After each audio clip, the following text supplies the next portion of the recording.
Salut à tous, on se retrouve pour l'épisode 1703 du Zap Image. On commence aujourd'hui en ce lundi 17 janvier avec quelques anniversaires. Tout d'abord, c'est l'ancien Blaugrana Seydou Keita, il fête aujourd'hui ses 42 ans. Il y a aussi le Lyonnais Jeffren Adelaide qui fête lui aujourd'hui ses 24 ans. La même chose pour l'Ovro Major. Le Croate du Stade Rennais, il fête ses 24 ans. Et pour continuer avec lui les gars, donc hier il est rentré en cours de jeu de ce match de Ligue 1 entre Rennes et l'équipe de Bordeaux. Donc il est entré à la 68e minute, on peut voir qu'à la 69e minute, donc une minute plus tard, il a déjà délivré une passe décisive dans ce match, bien sûr, où Rennes a écrasé cette équipe de Bordeaux 6-0. Regardez tous les buteurs de la partie. On peut dire que cette équipe des Girondins de Bordeaux humiliée hier du côté de la Bretagne. Regardez les stats de la partie. 19 tirs pour le Stade Rennais, 5 tirs pour Bordeaux, seulement un tir cadré. Voilà, c'est la déroute totale actuellement pour Bordeaux qui est actuellement avant-dernier de Ligue 1. C'est une catastrophe. Il se dirige tout droit en Ligue 2 et 4-1 contre Lyon, 5-0 contre Saint-Etienne et 6-0 contre Bordeaux. Quand il faut ruiner des clubs en difficulté, il a zéro scrupule bien sûr, Bruno Genesio, le coach de cette équipe du Stade Rennais. Et 20 buts au total pour le duo Terrier-Laborde cette saison. Donc Terrier c'est 10 buts, Laborde c'est 10 buts, lui aussi plus. On peut rajouter aussi 4 passes décisives. Donc Martin Terrier, 24 ans, passe la barre des 10 buts en Ligue 1 pour la première fois de sa carrière. Il commence à confirmer tout son potentiel, bien sûr. Cet ancien joueur de Lyon, les gars, maintenant, il fait les beaux jours du côté de Rennes. Félicitations à lui pour ses 10 buts en Ligue 1. Et Laborde, c'est vraiment une valeur sûre. L'ancien joueur, par exemple, de Montpellier. Et on peut voir que cette saison, donc déjà, il a 15 buts, toute compétition confondue. J'ai dit 10 buts en championnat plus les autres buts, ça doit être certainement en Coupe d'Europe où il a marqué beaucoup de buts, plus on peut rajouter aussi 4 passes D. Regardez les saisons précédentes, à chaque fois régulier, il dépasse souvent la barre des 10 buts bien sûr. Gaëtan Laborde. Et Petkovic les gars, après la déroute face à Rennes, donc le coach bordelais l'a dit, mon signe astrologique est Lyon. Un des signes caractéristiques c'est de ne jamais lâcher, mais il faut aussi que je réussisse à donner cette énergie à l'équipe. Bon voilà, il va falloir bien sûr que voilà, son équipe se ressaisisse, parce qu'actuellement ça va, rien ne va actuellement du côté de Bordeaux. Et Quanteng, donc un joueur des Girondins, si on continue comme ça, c'est clair, on va tout droit en Ligue 2, ouais, bien sûr. Voilà, les Girondins les gars, ça va plus du tout, et surtout en défense, ils encaissent beaucoup de buts. Les Girondins de Bordeaux ont encaissé 50 buts depuis le début de la saison, soit 2,4 buts encaissés par match. Cela en fait de loin la pire défense du championnat, et même pire, c'est la pire défense des 5 gros championnats européens. Incroyable. Regardez les pires défenses d'Europe depuis le début de la saison, et en Ligue 1 les gars, Bordeaux, c'est déjà 50 buts concédés, c'est pire que la Lanterne Rouge en Allemagne, Greuther Fürth, 49 buts concédés. Donc c'est une catastrophe actuellement ce qui se passe du côté des Girondins de Bordeaux. Il y avait aussi Marseille contre Lille, un score final impartant entre ces deux équipes, Botman et Under buteur. Donc l'OM pas verni, c'est que l'OM les gars a dominé cette équipe de Lille qui a joué une bonne partie du match avec un joueur moins vu qu'ils ont pris un carton rouge. Regardez voilà, les stats qui sont en faveur de l'OM. 22 tirs pour Marseille, 6 tirs cadrés alors que Lille seulement 5 tirs. Mais voilà, score final un partout, donc un très bon point pris par le LOSC. Et 77,5%, l'OM enregistré un taux de possession et plus de 77%, son plus haut pourcentage lors d'un match de championnat depuis mars 2018 face à Nantes. C'était 79%, pour vous dire voilà, que Marseille avait beaucoup le ballon hier. Mais ça n'a pas suffi bien sûr vu qu'ils n'ont pas marqué un but de plus que leur adversaire. Et nouveau but pour Under sur une nouvelle passe décisive de Dimitri Payet les gars. Donc Under, certainement peut-être la meilleure recrue de Marseille. Lors du dernier mercato, Under a marqué 6 buts en 16 matchs de championnat cette saison. Il s'agit de son premier inscrit du pied droit. C'est vrai qu'il est très bon du pied gauche, son pied favori. Et hier, c'est un but du pied droit, plutôt étonnant. Et Under contrôle en une du journal L'équipe, bien sûr, vu qu'il permet bien sûr à Marseille quand même de prendre un point. Voilà, contre cette équipe de Lille. Et Under, piqué par l'OM, je veux rester ici à 100%, c'est une fierté de jouer ici, je veux apporter à Marseille le meilleur, remettre ce club à la place qu'il mérite et aider l'OM à rejouer la Ligue des Champions. Il a dit ça hier dans l'émission Téléfoot, je ne sais pas si vous avez suivi. Donc il a apporté tout son amour bien sûr à cette équipe phocéenne. Et on peut voir que le magnifique tifo des supporters marseillais hier du côté du Vélodrome bien sûr pour Under, qui avait bien sûr dit voilà, qui voulait rester à 100% du côté de Marseille. Et Payet, je l'ai dit, c'est lui qui délivre la passe D pour Under. Donc quelle saison de Dimitri Payet, donc 23 matchs, 8 buts et 8 passes D pour Payet. Lui aussi fait une très très grosse saison du côté de l'OM. Et l'OM est l'équipe qui a commis le moins de fautes cette saison dans les 5 grands championnats. Une moyenne de 8 fautes en moyenne par match. À la propreté du côté de Marseille. Très peu de fautes commises par les joueurs, la preuve bien sûr. On va parler côté lillois. Donc le LOSC n'a pas perdu aucun de ses 4 derniers matchs à l'extérieur en championnat. plutôt pas mal, on va dire. Hier, c'est un bon point pris, surtout qu'ils jouent avec un joueur en moins. Donc 2 victoires et 2 matchs nuls lors de leurs 4 derniers matchs à l'extérieur. Donc aucune défaite pour le LOSC. Et on voit une photo de Renato Sanchez. Et je pense que les supporters marseillais n'ont pas dû apprécier quand il est sorti à la 92e minute. Le doigt d'honneur de Renato Sanchez au public marseillais. Donc voilà une petite info concernant le joueur portugais. Il y avait aussi 3 contre Lyon hier, et c'est à Lyon qui s'est imposé 1-0 grâce à Dembélé sur penalty. On peut voir les stats de la partie. Lyon quand même dominé cette équipe, bien sûr, de l'Estac 2-3. Et on peut voir que Cacré et Guimarães, ils ont fait un bon match. Ils ont obtenu une note de 7 aujourd'hui dans le journal L'équipe. Il y avait aussi le Paris Saint-Germain qui jouait samedi soir contre l'équipe de Brest à une victoire 2-0 des Parisiens. Mbappé et Kerrer buteur.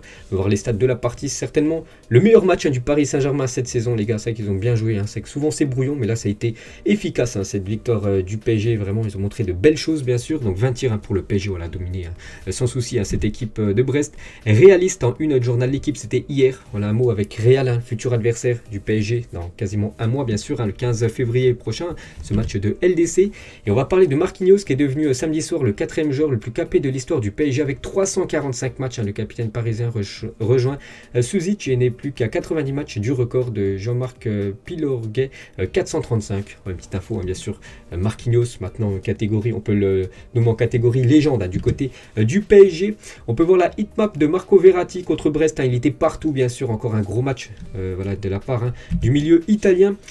Thilo Kehrer, sur les 2 derniers matchs, il a été buteur contre Lyon il y a quelques jours. Il a été buteur samedi soir contre Brest. Donc 2 derniers matchs, 2 buts. On peut voir le nombre de ballons qu'il a touché. Donc une grosse prestation encore de Thilo Kehrer qui remplace actuellement Achraf Hakimi qui est du côté de la CAN. Et Thilo Kehrer et Mbappé, donc les 2 buteurs, connexion bien sûr Allemagne-France, avec ces 2 joueurs hier au Parc des Princes. Et Mbappé, donc il a dédicacé son but face à Brest à Camille, une jeune fille atteinte d'une maladie rare, victime d'insultes sur les réseaux sociaux ces derniers jours. C'est pour toi Camille, a-t-il dit à la caméra après son but, vraiment. Beau geste bien sûr de Mbappé. Et Mbappé s'en est pris à l'arbitre. Voilà, il a dit comment j'ai pu prendre un carton jaune, mais comment j'ai pu prendre ce carton à aller dégager de là. Vous ne savez même pas arbitrer ici. Vous ne savez pas arbitrer, toujours pareil dans cette ligue. Donc voilà, très mécontent bien sûr Mbappé qu'il ait pris un carton jaune contre cette équipe de Brest. Et Sergio Ramos, donc de nouveau il a commencé remplaçant, mais il découvre enfin le Parc des Princes, bien sûr. Sergio Ramos qu'il avait toujours joué avec le PSG à l'extérieur. Là c'est ses premières minutes du côté de Paris. Il a joué une vingtaine de minutes en fin de match. Il y avait aussi Monaco contre l'équipe de Clermont, grosse victoire des Monégasques, 4-0. A noter que Ben Yedder, les gars, il est rentré en cours de jeu, il a inscrit un doublé, Ben Yedder, et on peut voir déjà les stats du match. Voilà, on est de faveur bien sûr de l'AS Monaco qui s'est imposé tranquillement contre Clermont. Et ce match de Ben Yedder, les gars, c'était son 100e du côté de l'AS Monaco, bien sûr, déjà 100 matchs pour le joueur français. On peut voir qu'il a obtenu une belle note de 8 sur 10 dans le journal L'équipe. Donc très bon match de Ben Yedder, n'oubliez pas, auteur d'un doublé. Et 12e but pour Wissam Ben Yedder. Donc actuellement, il est co-meilleur buteur du championnat avec Jonathan David. Donc les deux actuellement sont meilleurs buteurs de la Ligue 1. Et on peut voir aussi que Tchouaméni, les gars, gros match de sa part. Donc il a récupéré 14 ballons face à Clermont, ne faisant mieux que sur un match de championnat dans le passé. C'était 15 ballons récupérés contre Lille. C'était en mars 2021. Grosse prestation de Tchouaméni qui est pisté par pas mal de grosses écuries anglaises dans l'équipe de Chelsea. Il y avait aussi Saint-Etienne contre Lens. Regardez le scénario complètement fou de ce match. Saint-Etienne menait 1-0 et c'est Lens qui va arracher la victoire à la 95e minute grâce à Fofana. Donc les stats du match, voilà, ça aurait pu, le match nul aurait été plutôt logique quand on voit bien sûr les stats de la rencontre. Mais Seko Fofana, les gars, quel monstre qui fait partie actuellement des meilleurs milieux en France et peut-être en Europe. Bien sûr, quel joueur, bien sûr, Seko Fofana. Ça va être compliqué pour Lens de conserver son joueur lors du prochain mercato. Et donc c'est lui qui donne la victoire à la 95e minute, bien sûr, sur une magnifique frappe enroulée. Et Jonathan Klaus est le seul meilleur passeur de Ligue 1. Avant, il était ex-aequo avec Mbappé, mais il a délivré une passe D ce week-end. Donc maintenant, il a 9 passes D. On peut aussi ajouter 2 buts pour Jonathan Klaus, bien sûr. Donc félicitations à lui. Aucun défenseur du top 5 européen ne fait mieux que le joueur lensois. Il y avait aussi Strasbourg contre Montpellier, une victoire des Strasbourgeois à domicile, 3-1 contre Montpellier. Il y a aussi la belle victoire très importante de Metz du côté de Reims dans l'optique du maintien. Lorient-Angers, pas grand chose à dire, 0-0. On peut voir du coup tous les résultats de cette journée en Ligue 1. On peut voir les meilleurs joueurs de cette journée. Voilà, des joueurs qui ont été décisifs comme Laborde, comme Ben Yedder qui a inscrit un doublé, ou Marquinhos qui a été très bon bien sûr du côté du Paris Saint-Germain. Meilleur buteur, donc j'ai dit Ben Yedder Jonathan David, maintenant les deux sont à 12 buts et meilleur passeur. Maintenant c'est Klose qui a un but, enfin une passe D de plus que Kylian Mbappé, et aussi Dimitri Payet. Et du coup le classement, donc le Paris Saint-Germain toujours en tête, 11 points devant l'équipe de Nice, deuxième. Marseille avec son match nul stagne à la 3e place. On peut voir par exemple que Lyon est toujours très loin dans ce classement malgré la victoire, donc toujours à la 11e position, les Lyonnais. On prend la direction de l'Angleterre. On commence tout d'abord avec l'énorme choc samedi à 13h30. C'est entre Manchester City et Chelsea. Et c'est City qui s'imposait 1-0 contre Chelsea. Kevin De Bruyne, l'unique buteur du match, un air de champion, bien sûr, vu que maintenant il y a 13 points d'avance entre Manchester City et l'équipe de Chelsea, maintenant 3e, bien sûr, l'équipe de Chelsea avec sa défaite. Donc c'est quand même la 12e victoire consécutive de City en Première Ligue. Incroyable. Ça roule le compresseur actuellement, cette équipe de Manchester City qui s'envole bien sûr pour remporter tranquillement ce championnat. Donc leader de Pelle avec 13 points d'avance, 22 matchs, 18 victoires, 12 victoires consécutives, 54 buts inscrits, 13 buts encaissés. Rien à dire les gars, ils sont tout simplement trop forts, trop puissants. Les Citizens, et Kevin De Bruyne, l'unique buteur du match. Donc il a déjà égalé son total de buts de la saison dernière, 6. Donc la saison dernière c'était 6 buts en 25 matchs, il a déjà ses 6 buts mais en seulement 17 matchs. Donc bien sûr il pourrait battre son record de la saison passée. Et Kevin De Bruyne permet aux Citizens de laisser Chelsea à 15 points derrière. N'oubliez pas que c'est un ancien joueur, bien sûr, de Chelsea. Il a fait beaucoup de mal à son ancien club, bien sûr. Samedi après-midi, et la défense centrale de City a remporté 100% de ses duels aériens contre l'équipe de Chelsea. Donc Laporte, 5 duels aériens. Les 5 remportés, la même chose pour John Stone. 4 duels aériens. Les 4 remportés par le défenseur anglais. Et Chelsea, de son côté, n'avait plus perdu depuis 11 matchs, toutes compétitions confondues. Donc coup d'arrêt, bien sûr, pour les Blues, maintenant relégués très loin derrière les Citizens. Du coup maintenant le nouveau dauphin de Manchester City, c'est Liverpool qui s'est imposé 3-0 tranquillement contre l'équipe de Brentford. Donc Fabinho, Oxlade, Chamberlain et Minamino buteur. Et c'est vrai qu'actuellement Salah et Mané ne sont pas là. Donc voilà, les remplaçants, on va dire, répondent présents du côté de Liverpool. Depuis leur arrivée à Liverpool, c'est la première fois que Salah et Sadio Mané ne seront pas alignés dans un match de Première Ligue. C'est vrai que c'est très très rare. À eux deux, le duo a marqué 48% des buts de Reds dans la compétition depuis le début de l'année 2017-2018. 180 buts sur 378 en tout. Pour vous dire l'importance, bien sûr, du duo Salah-Mané. Ils sont pas là, mais les remplaçants, bien sûr, ont saisi leur chance. Ils ont été bons, bien sûr, la preuve avec Alex Oxlade-Chamberlain, qui est souvent remplaçant, mais là il joue, vu que les deux stars de l'attaque de Liverpool ne sont pas là. Il vient d'inscrire tout simplement son premier but en pelle depuis le 19 mai 2021. Donc voilà une petite info sur lui. Il est sorti à la 69e minute, remplacé par Minamino. Et Minamino, 5 minutes après, même pas 3 minutes après les gars, il a inscrit un but. Voilà, Minamino, le joueur japonais. Et voilà, n'oubliez pas qu'hier, je l'avais dit, il fêtait son anniversaire. Donc parfait bien sûr pour le jour de son anniversaire. Il a inscrit un but, le joueur Minamino. Et Alexander Arnold, donc, qui vient de délivrer sa 10e passe D de la saison en Première Ligue. C'est incroyable, c'est la 3e saison où il parvient à atteindre ce cap en PL. Incroyable, regardez actuellement le classement des meilleurs passeurs. On peut voir beaucoup de joueurs offensif, et on peut voir le premier, c'est comme un défenseur, c'est Alexander Arnold, déjà 10 passes D pour lui. Il y avait aussi Aston Villa contre Manchester United. D'énormes regrets bien sûr pour Manchester United qui menait 2-0. Ils se sont écroulés en fin de match en seulement 15 minutes, vu que Ramsey et Philippe Coutinho, les gars, il a inscrit un but. Donc déjà tout d'abord Manchester, donc Bruno Fernandes est désormais directement impliqué dans 40 buts en pelle depuis le début de la saison dernière, 25 buts et 15 passes D. N'oubliez pas, c'est lui qui a inscrit le doublé, Bruno Fernandes. Mais voilà, c'était jusqu'à l'arrivée de Philippe Coutinho, qui a disputé ses premières minutes bien sûr avec Aston Villa. Donc il est entré à la 68e minute de jeu et ça a tout changé, vu qu'il a délivré une passe D 10 minutes après, et quelques minutes après il a inscrit le but. Donc en gros match de Philippe Coutinho, un but et une passe D en seulement une vingtaine de minutes du côté de Villa. Ultra décisif bien sûr, l'ancien Blaugrana, c'est vraiment son championnat. De préférence bien sûr en Liga ça n'allait pas, et voilà, c'est le championnat anglais qui est le mieux adapté pour Philippe Coutinho. Et maintenant il a été directement impliqué dans 18 buts lors de ses 18 dernières apparitions en Première Ligue, si on prend les stats du match ce week-end, et son dernier club en PL, Liverpool à l'époque. Donc sur ses 18 derniers matchs, c'est 11 buts et 7 passes D en PL pour Philippe Coutinho. Lucas Digne donc a signé il y a quelques jours, donc il était titulaire avec Aston Villa face à Manchester United, donc voilà une bonne nouvelle pour lui. Et Morgan Sanson, ancien Marseille, c'est vrai qu'on n'entend plus du tout parler de Morgan Sanson, n'oubliez pas qu'il joue du côté d'Aston Villa. Donc il est sorti furieux face à Manchester. Il a shooté dans une caisse contenant des gourdes, a jeté une bouteille en arrivant près du banc.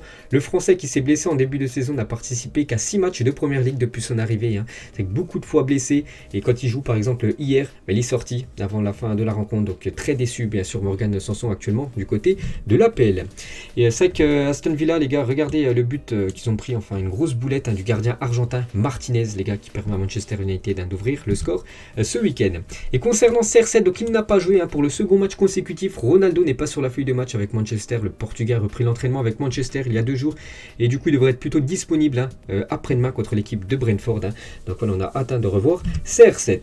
Et concernant Anthony Martial, donc il n'a même pas fait le voyage avec ses coéquipiers du côté de Villa. Donc Ralph Rangnick, le coach, il a dit Anthony ne voulait pas être dans l'équipe. Il aurait dû normalement être dans l'équipe, mais il n'a pas voulu. Et c'est la raison pour laquelle il n'a pas voyagé avec nous. Parce qu'oubliez pas que Martial, les gars, voilà, en conflit avec Manchester, il veut absolument quitter le club. C'est pour ça qu'il a refusé tout simplement de jouer avec les Red Devils. Il y avait aussi West Ham contre Leeds United, un score final de 3-2 pour Leeds United. Everton, les gars, s'est fait battre contre Norwich, le dernier du championnat. Donc maintenant ils sont plus derniers. Et bien sûr c'est la défaite de trou pour Everton, vu que Rafa Benitez, le coach, est licencié par cette équipe de Everton. Donc Everton n'a remporté qu'un seul de ses 13 derniers matchs de Première Ligue. C'est pour ça que le coach espagnol, voilà, il fait plus, enfin c'est plus le coach tout simplement de cette équipe. Donc on peut voir qu'il a fait 200 jours en tant qu'entraîneur, 22 matchs, seulement 31% de victoires, 10 défaites, seulement 7 victoires. Donc actuellement je crois qu'ils sont dans les dernières places Everton, c'est pour ça qu'il a giclé Rafa Benitez. Il y avait aussi Wolverhampton contre Southampton et Wolverhampton a s'imposé 3-1. Et à noter que Adama Traoré, enfin buteur, il avait toujours marqué aucun but, aucune passe D, et là enfin un but pour Adama Traoré. Donc voilà, enfin décisif, il attendait depuis longtemps bien sûr de marquer son premier but. Et on va parler du buteur côté Southampton, c'est James Ward-Prowse, est devenu hier le 2e meilleur buteur sur coup franc direct dans l'histoire de la Première Ligue avec 12 réalisations. À égalité avec Zola et Thierry Henry, le premier c'est David Beckham avec 18, je ne sais pas si vous avez vu son but, il est magnifique bien sûr pour ce genre anglais vraiment sous-côté. Et il y avait normalement un gros match qui doit avoir lieu hier, Arsenal et Tottenham, donc du coup il est reporté une date ultérieure. Voilà, on avait parlé il y a quelques jours que ce match devait être reporté, du coup ça a été officiel. On peut voir sinon tous les autres résultats bien sûr de cette journée en Première Ligue. On peut voir le classement toujours dominé par Manchester City, 11 points d'avance sur l'équipe de Liverpool, Chelsea 3e, Arsenal par exemple 5e, Manchester United actuellement 7e, très très loin, les Red Devils.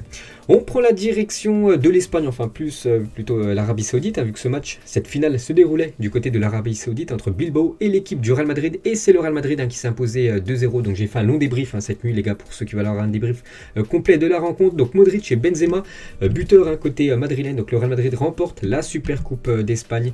La une journal As, une nouvelle fois champion. Le Real Madrid remporte la Super Coupe d'Espagne, son premier titre depuis la Liga conquise en 2020.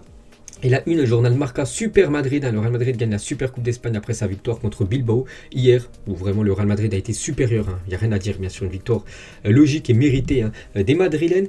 Et on peut voir que c'est Luka Modric qui a été élu meilleur joueur de la Super Coupe d'Espagne, n'oubliez pas, comme qu'il a 36 ans. Et toujours, il est âgé, et toujours autant performant, ou toujours autant efficace, bien sûr. Modric en plus buteur, on peut le voir avec les 2 trophées qu'il a remporté hier.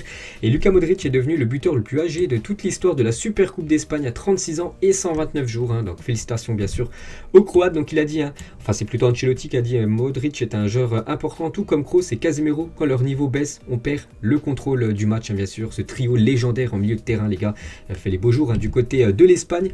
Et Modric, il a dit, je suis madridista. Je joue pour le meilleur club du monde, j'espère que nous gagnerons beaucoup de trophées et qu'on se verra tous à Cibeles à la fin de la saison. Donc Cibeles en gros c'est une grosse place du côté de Madrid où souvent le Real Madrid quand ils gagnent des titres en fin de saison vont célébrer ça avec les supporters. Donc voilà la déclaration bien sûr de Modric. Et on peut voir bien sûr son trio magique, Modric, Casemiro et Toni Kroos à la fin du match avec ce très beau trophée qui est la Super Coupe d'Espagne. On va parler cette fois-ci de Benzema, de nouveau buteur Benzema. Il vient d'inscrire son 24e but avec le Real Madrid cette saison, toute compétition confondue, certainement la meilleure saison depuis son début de sa carrière pour Karim Benzema. Et sur cette Super Coupe d'Espagne, c'est simple, il a fait 2 matchs contre le Barça et contre Bilbao. Donc 2 buts et une passe D pour Karim Benzema bien sûr. Voilà, énormément décisif lors de cette Super Coupe. On peut le voir bien sûr avec ce trophée à la fin du match. Et Benzema, donc il a remporté son 20e titre avec le Real Madrid. Donc bien sûr c'est une légende, hein, on peut voir voilà 3 Ligas remportées, je sais pas par exemple 4 Ligues des Champions, donc ce qu'il fait avec hier, hein, c'est son 20e trophée avec le Real et son 28e, son compte, son autre club, hein, l'équipe de Lyon plus l'équipe de France, hein, 20 avec le Real, 7 avec l'équipe de Lyon et 1 avec la France, hein, bien sûr la Ligue des Nations.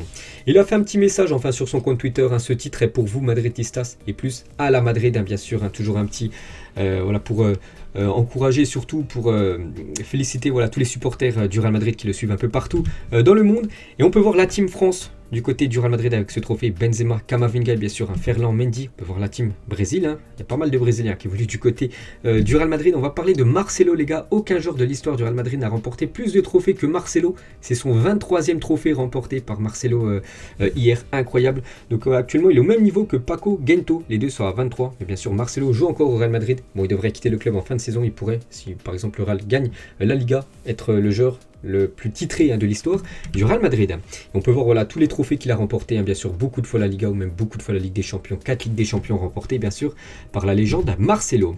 Vini Junior aussi, hein, donc il n'a pas été décisif on va dire, hein, lors de cette finale, mais bien sûr encore une belle prestation du crack brésilien. La même chose de l'autre côté de l'attaque, à Rodrigo, donc il a été décisif lors de 3 matchs consécutifs, toutes compétitions confondues, hein, donc 3 passes D pour la première fois en 83 rencontres, hein, donc félicitations à lui. La team espagnole, hein, bien sûr beaucoup d'Espagnols, hein, du côté du Real, bon, c'est plutôt logique hein, vu que c'est un club espagnol. Nos amis belges, Courtois qui a été énorme, et Eden Hazard, bon il n'a pas joué, Eden Hazard, on parlera juste après d'Eden Hazard. On revient tout d'abord sur Thibaut Courtois, un monstre, hein, bien sûr, il a arrêté le penalty en fin de match, il était battu avec son pied gauche, il a réussi à détourner le ballon, incroyable arrêt de Courtois, arrêt sur le penalty, s'il marque le penalty, il restait 7 ou 8 minutes, des minutes à couper le souffle, car contre, le Real Madrid joue avec un joueur en moins. Donc voilà, si c'était 2 partout à 10, ça aurait été difficile en prolongation, mais content du premier titre, hein, bien sûr, hein, décisif une nouvelle fois, Thibaut Courtois. Et on va parler d'Eden Hazard, les gars. Donc on a pris ça après le titre, hein. Eden Hazard veut quitter le Real Madrid, voilà, sa décision a été prise, hein. Plusieurs sources confirment l'envie de départ d'Eden Hazard, voilà, plusieurs journalistes, les gars, confirment que Eden Hazard et le Real Madrid, ça devrait se finir soit cet hiver, soit lors du prochain mercato. Donc sa situation sportive trouve aussi écho à sa situation médicale, alors que le staff médical préconisait une nouvelle opération. Le président Pérez insistait pour l'éviter, souhaitant le faire jouer pour pouvoir bien sûr le vendre, hein, parce que s'il se fait opérer, s'il ne peut pas jouer pendant quelques mois, ça va être compliqué de le vendre, alors que s'il joue quand même quelques matchs, voilà, le Real pourrait quand même essayer de le vendre. Donc voilà, Eden Hazard par exemple, une photo de lui à la fin lors de la célébration des joueurs du Real. On peut voir, je sais pas, regardez, il n'y a plus qui rigole pas les gars. On peut voir qu'il est blasé, n'oubliez pas qu'il n'a pas joué contre le Barça, il n'a pas joué hier contre l'équipe de Bilbao. Voilà, il a envie de rejouer bien sûr Eden Hazard. Et voilà, c'est le départ les gars, c'est sûr et certain, il va quitter le club. Mister Carlo Ancelotti les gars, voilà encore un nouveau trophée bien sûr pour Ancelotti. Ce titre nous donne un nouvel élan pour continuer. Nous n'avons pas beaucoup de temps pour nous reposer, repenser à ce trophée, car un autre match et une autre compétition arrive dès jeudi bien sûr, hein, la Coupe du Roi. Et Ancelotti est le premier et le seul entraîneur de l'histoire du Real Madrid à obtenir un taux de 76% de victoire sur le banc merengue. Donc là, il n'y a rien à dire, hein, vraiment félicitations à lui. Et pour clôturer, hein, cette page Real Madrid, donc la Super Coupe, c'est déjà validé. N'oubliez pas que le Real veut tout remporter cette saison. Donc la Super Coupe, c'est fait. La Coupe du Roi, la Liga et la Ligue des Champions. Donc on verra bien sûr dans les prochains mois les titres remportés par les Madrilènes. Il y avait aussi un match de Coupe du Roi, c'était le derby entre Betis et le Betis Séville et l'équipe de Séville, hein. C'était très très chaud, vu que le match s'est joué en 2 jours, hein, samedi et dimanche, vu qu'il y a une interruption, mais du coup c'est quand même le Betis, hein, qui s'est qualifié. Et le match opposant Séville au Betis a été arrêté après que Jordan ait reçu une barre de fer depuis les tribunes. Incroyable, regardez l'arbitre, il a pris la barre de fer les gars. Comment il a fait supporter pour rentrer cette barre de fer. Donc l'auteur du jet a été arrêté, hein, bien sûr par la police. Donc le match a été arrêté samedi, il a repris hier à 16h. Dimanche, donc on peut voir bien sûr Jordan qui était choqué bien sûr, hein, surtout blessé après cette barre de fer prise. Donc le match a repris hier à huis clos à 16h et c'est bien l'équipe du Betis Séville, hein, qui se qualifie pour la suite de la compétition. Et à noter que Nabil Fekir, les gars, qui vient de prolonger ces derniers jours, il a marqué un corner rentrant face à l'équipe de Séville en 8e de finale, hein. Donc voilà, parfait bien sûr pour Fekir. On prend la direction cette fois-ci de l'Italie, l'Atalanta Bergame contre l'Inter Milan 0-0, pas grand chose à dire, hein, sur ce match, mais on peut voir le tweet du Napoli après le match nul 0-0 entre l'Inter et l'Atalanta. Donc Naples félicite l'Atalanta et l'Inter pour avoir disputé un beau match composé d'un football honnête et spectaculaire. Donc on ne sait pas du tout pourquoi ils ont mis ça, c'est vraiment le Twitter officiel, hein, de Naples qui a mis ça par rapport à l'Inter et l'Atalanta. Donc voilà une petite info concernant cette équipe du Napoli. Il y avait aussi la Juventus contre Udinese, victoire de la Juventus 2-0. Dybala et Mike Kenny buteur. L'AS Roma contre Cagliari, c'est une victoire 1-0 des hommes de José Mourinho, qui n'arrivait plus du tout à gagner récemment. Donc après 3 matchs sans victoire en championnat, l'AS Roma renoue avec les 3 points. Et on peut voir le buteur, les gars, c'est Sergio Oliveira. Et pour ceux qui suivent mes vidéos transferts, les gars, j'avais dit qu'il a été transféré il y a quelques jours de Porto du côté de l'AS Roma. Il a déjà été titulaire. Et voilà, pour son premier match, c'est lui qui a tiré le penalty. Et c'est lui qui donne les 3 points, bien sûr, à son nouveau club, cette équipe de l'AS Roma. La belle histoire, lui aussi, il vient de signer il y a quelques jours, c'est Nani, j'en ai parlé aussi lors de la dernière vidéo transfert. Bref, donc il est entré à la 72e minute de jeu avec son nouveau club de Venise. Et une minute après, déjà passe décisive pour l'égalisation. Donc Venise a fait un partout contre l'équipe de Empoli ce week-end. Belle victoire de la Lazio, 3-0 du côté de Salernitana, désolé. Donc c'est Immobilier qui a inscrit, il a inscrit un doublé dans le match, toujours efficace. Et voilà, Sassuolo contre Hellas Verona, 4-2 pour Hellas Verona. Il y a noté, les gars, que cette équipe de Hellas Verona, il y a vraiment 3 attaquants qui performent, la preuve. Les trios les plus prolifiques d'Europe cette saison, et on peut voir que c'est le trio du côté de Hellas Verona, devant quand même le trio de l'Inter, du Borussia Dortmund, ou même devant Manchester City, parce que Simone, Barak et Caprari, les 3 sont à 27 buts, cumulent bien sûr leurs buts inscrits, donc c'est bien mieux que des autres trios, des autres grosses écuries européennes, c'est quand même incroyable. Et on peut voir sinon tous les autres résultats de cette journée en Italie. Il reste 3 matchs. Tout à l'heure, les gars, 18h30, l'AC Milan contre la Spezia, Bologne contre Naples et Fiorentina contre le Renoir ce soir à 20h45. Petit coup d'œil au classement, l'Inter toujours en tête devant l'AC Milan et Naples, 3e, l'Atalanta 4e, la Juve toujours juste derrière, 5e. On prend la direction de l'Allemagne. Le Bayern a joué du côté de Cologne. Une grosse victoire du Bayern Munich et 4-0. Un triplé de Lewandowski et un but du français Corentin Tolisso. Donc triplé de Lewandowski, 23 buts en 19 matchs de Bundesliga, bien sûr. Voilà, il avait fait une saison dernière énorme, l'année dernière. Là, il repart bien sûr sur une grosse cadence. Bien sûr, Lewandowski, on peut voir le classement des meilleurs buteurs en Allemagne. Il devance largement Patrick Schick, deuxième meilleur buteur de ce championnat. Et 300 buts de Lewandowski en Bundesliga. Félicitations à lui. Donc, il devient le deuxième joueur de l'histoire à atteindre la barre des 300 buts en Bundesliga. Après Gerd Müller, 365, l'ancienne légende bien sûr de l'Allemagne et du Bayern qui nous a quitté bien sûr récemment. Donc Lewandowski, on peut voir, voilà, on y retrouve des autres joueurs. Il y a 8 joueurs en tout qui ont dépassé 300 buts dans les championnats. Par exemple Ronaldo, c'est lui vraiment qui a le record, 484 buts dans les gros championnats, dans le top 5 en Europe. Par exemple, je sais pas, Messi c'est 475 ou même Ibrahimovic c'est 301. Et bien sûr maintenant Lewandowski 300. Donc félicitations aux Polonais. Et il ne faut pas oublier aussi que Thomas Müller, donc il a délivré 16 passes D en 19 matchs de Bundesliga pour le Bayern cette saison. C'est au moins 7 de plus que tout autre joueur dans le top 5 européen, bien sûr. On parle souvent des buteurs, on parle rarement des passeurs, des passeurs lors de la rencontre. Et c'est avec Thomas Müller, les gars, dans ce domaine des passes D, c'est tout simplement le meilleur.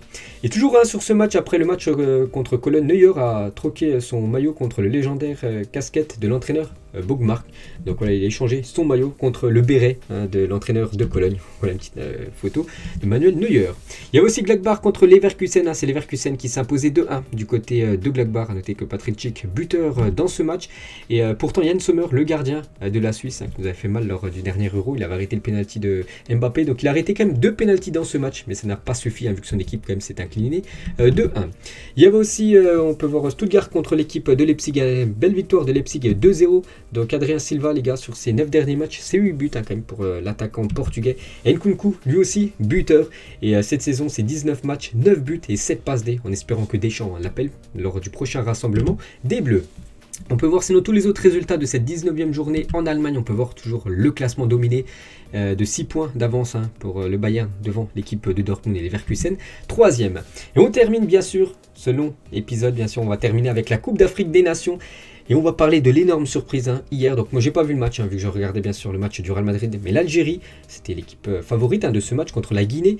Et c'est la Guinée qui s'est imposée 1-0 contre les Algériens. Incroyable, l'Algérie, championnat titre, chute et se rapproche d'une élimination. C'est que l'Algérie, les gars, actuellement, c'est une équipe en danger. C'est incroyable. L'Algérie devra obligatoirement s'imposer face à la Côte d'Ivoire pour espérer poursuivre cette CAN 2021. Sinon, ça sera à la porte dès la phase de groupe. Ce serait quand même un coup de tonnerre.